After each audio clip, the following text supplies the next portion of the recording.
I like a lot more than materialistic things? Knowledge. In fact, I'm a lot more proud of these 7 new bookshelves that I had installed. Hello guys, this is Jayant here and welcome to my YouTube channel Third Opinion. In this video we are going to talk about section 377 of Indian Penal Code. We are all aware that this topic has been a much debated one in our country for past 6 or 7 years. In light of Supreme Court agreeing to hear the curative petitions filed by the supporters of LGBT community and giving the community itself one last ray of hope to exclude themselves from the pain and humiliation of 377, we at Third Opinion have decided to analyze this law in detail. So here we go. Now we all know that section 377 was first enacted as a law in 1860 in India under the British rule. This British law was highly influenced by the Judeo-Christian sentiments of Christian majority Britain. The law classifies such acts as unnatural offences and states that whoever voluntarily has carnal intercourse against the order of nature with any man, woman or animal shall be punished with imprisonment for life or with imprisonment of either description for a term which may extend to 10 years and shall also be liable to fine. Now this law, which was known as Offences Against Persons Act 1861 in the UK, has since been abolished and homosexuality has been decriminalised under the Sexual Offences Act of 1967. The Sexual Offences Act 1967 is an important piece of legislation. Granted, it wasn't without its faults, but it led to the decriminalisation of homosexual activity. So the regime that introduced us to this law has already gotten rid of it close to 50 years ago. The question now we have to ask ourselves is, why are we still clinging on to this? Let's try to analyze why this is still a criminal offence in our country. By the way, if you research the law closely, even the heterosexual individuals could be jailed in our country for indulging in certain acts deemed unnatural. Okay, let's talk a little about the fight against decriminalizing Section 377 in India. We did try to get rid of Section 377 and we also had the landmark judgment by Delhi High Court in 2009 decriminalizing homosexuality. The lawsuit was filed by Naz Foundation, an NGO working with LGBT community, in 2001.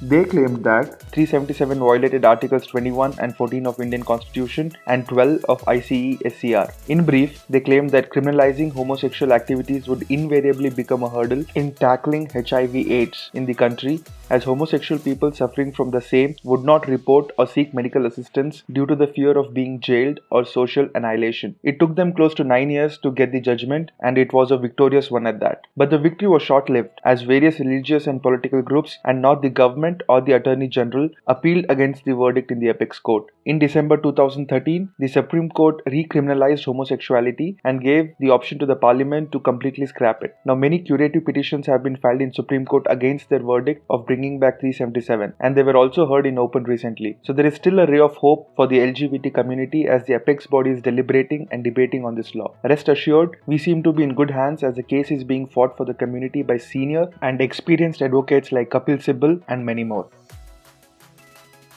It is said that the Bible condemns the practice of homosexuality and calls it an act of abomination, and so that was the influencing factor for the then Offences Against the Persons Act 1861, known today as 377. Even England didn't have any laws against homosexuality until 1533, when the then Burglary Act was implemented under the reign of King Henry VIII. So when the religiously motivated groups and individuals appealed against the Delhi High Court verdict claiming homosexuality is against our culture and tradition, we need to ask one very obvious question. Why is a country where majority are Hindus clinging on to a law which was very much influenced by Judeo-Christian sentiments, and in times when the countries with majority of Christian populace have already abolished such a law? Okay, let's hear what these so-called religious groups have to say in defense of 377. One very famous yoga guru had claimed that homosexuality is a disease and he can very well treat it.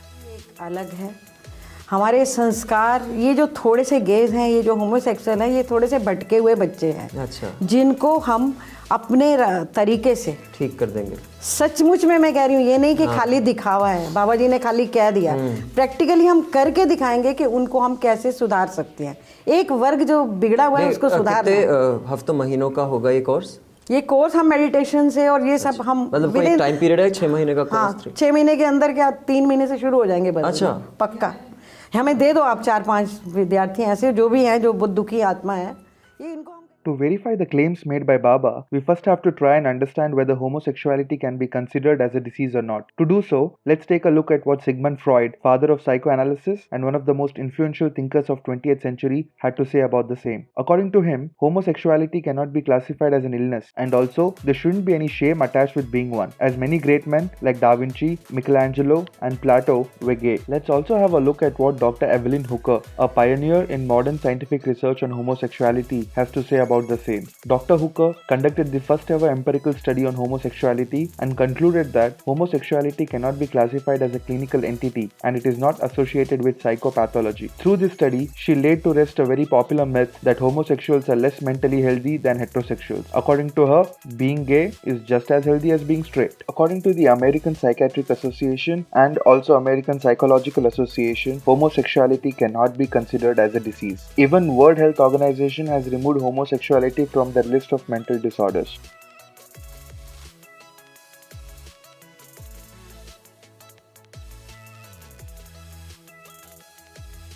One spokesperson of a nationalist party had claimed that it is against Hindu culture and tradition and thus it should not be allowed to practice. Let's consider that statement and get to the bottom of it. According to Bible and 377, homosexuality is considered as an unnatural act. Let's try to figure out what Hinduism says about unnatural act. Hinduism is first of all a pragmatic religion that understands everything as being conditioned by time, place and circumstance. In the absence of any one single religious authority or universally agreed upon canon law, a practicing Hindu generally relies upon teachings of his or her own family preceptor like gurus and purohits or a convocation of learned scholars and priests for guidance in these matters. Thus, there is no single accepted religious ruling on any issue whatsoever, nor is any conclusion reached by one group of pandits always acceptable to another. Everything has to be judged according to its context, time, place and circumstance.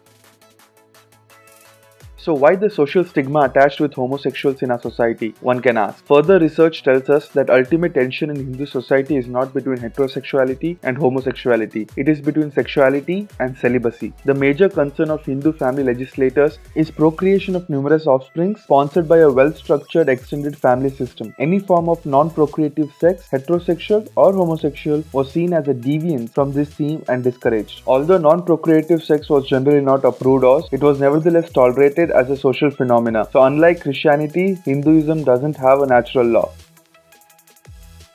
Let's have a look at how homosexuality was referred to in our ancient literature. Here we have a temple sculpture of a rishi performing the so-called unnatural act. We can also find references to homoeroticism in Vedas, one of which can be found from Shatapatha Brahmana, in which Mitra, the god of day, is said to implant his seeds in Varuna, the god of night, on the new moon day. There are many such references to be found in our historic literature like Vedas, Puranas and sculptures. Another one of the examples is of Namalavar, an Indian poet who wrote thousands of songs in the persona of an young woman expressing his love for Lord Krishna. Even our historic laws of past such as Manusmriti, which is the basis of all the Hindu codes of law, Gautama and Mahanirvana Tantra state that the mentally challenged and the homosexuals, the non-productive ones, do not inherit but must be supported. Homosexuals and the disabled are entitled to clothing and food, so as long as they live, but they're not entitled to inherit property. So I think we can easily rule out the claim that homosexuality is against our culture or tradition. Moving on to the Supreme Court verdict now. They make three very important points in the judgment. The first one, that the Delhi High Court in the judgment of 2009 has made extensive use of examples from other jurisdictions. In this one, they were implying to the examples from USA, South Africa, Northern Ireland and UK, which the High Court had cited in the verdict. Supreme Court says that such examples are no good in this case. I let the famous author and poet Vikram Seth answer this one for you.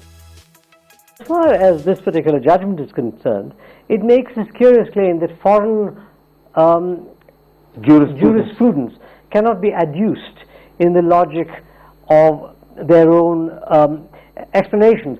Now, for a start, the Supreme Court uses it fairly freely in commercial cases. Secondly, these judges use it themselves in some of their argumentation. And thirdly, the law itself didn't come from within India. The law is a foreign law.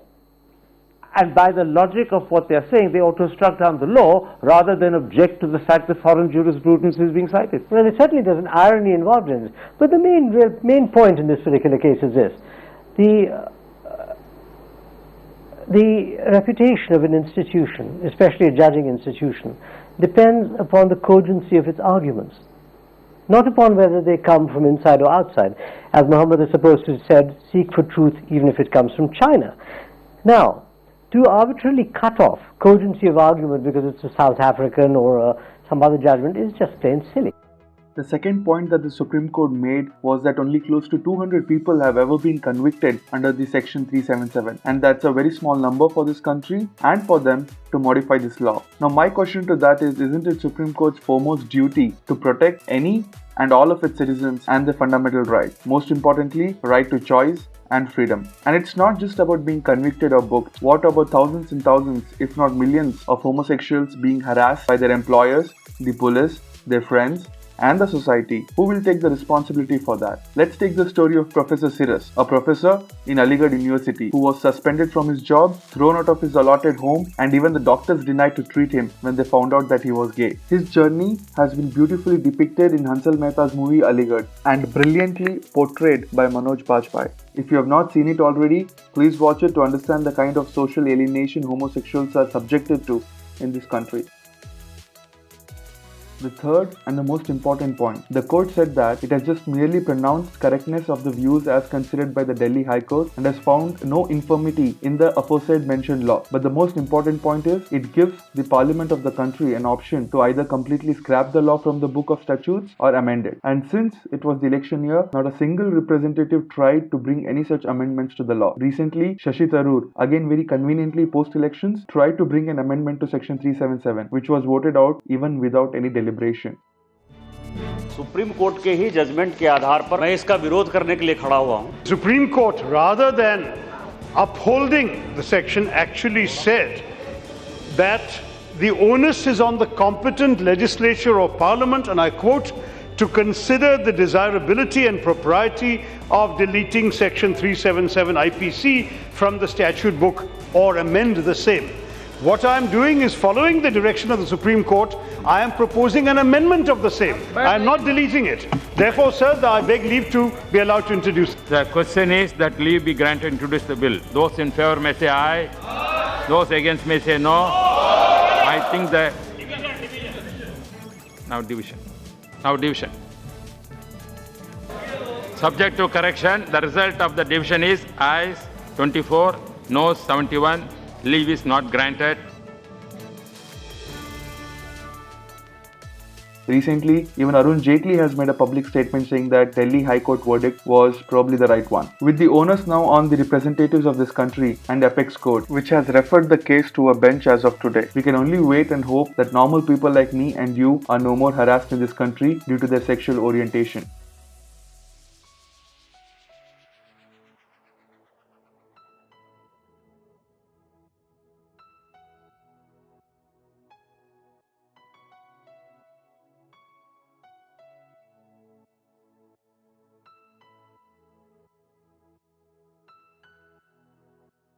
I know recently, even the US Supreme Court has ordered all its states to recognize same-sex marriage. So it's about time we decide where we stand. Do we just want to join these countries in nuclear and weapons group, or progress with them towards a new era of social equality? Just think about it. What rights do I, or for that matter anybody, have to decide what two consenting adults do in the privacy of their home? And we, at Third Opinion, believe no man or a woman should be discriminated against based on their religion, caste, creed, or orientation.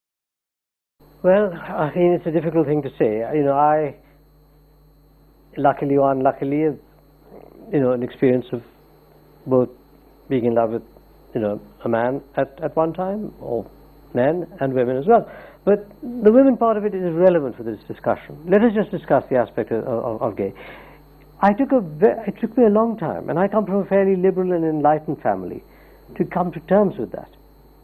I cannot imagine the misery, the self-doubt, the bewilderment that someone with less liberal family, or in a smaller town, or in the countryside would have with themselves. What a kind of life of quiet desperation they must lead. This is the misery into which this perverse judgment has flung millions of Indians. Okay guys, this was the analysis of section 377 of IPC. If you feel I have missed out on something or have understood something differently, please feel free to drop that in the comment section below. Don't forget to subscribe and like. Third Opinion will try to bring you more such analysis in the future. Peace out guys.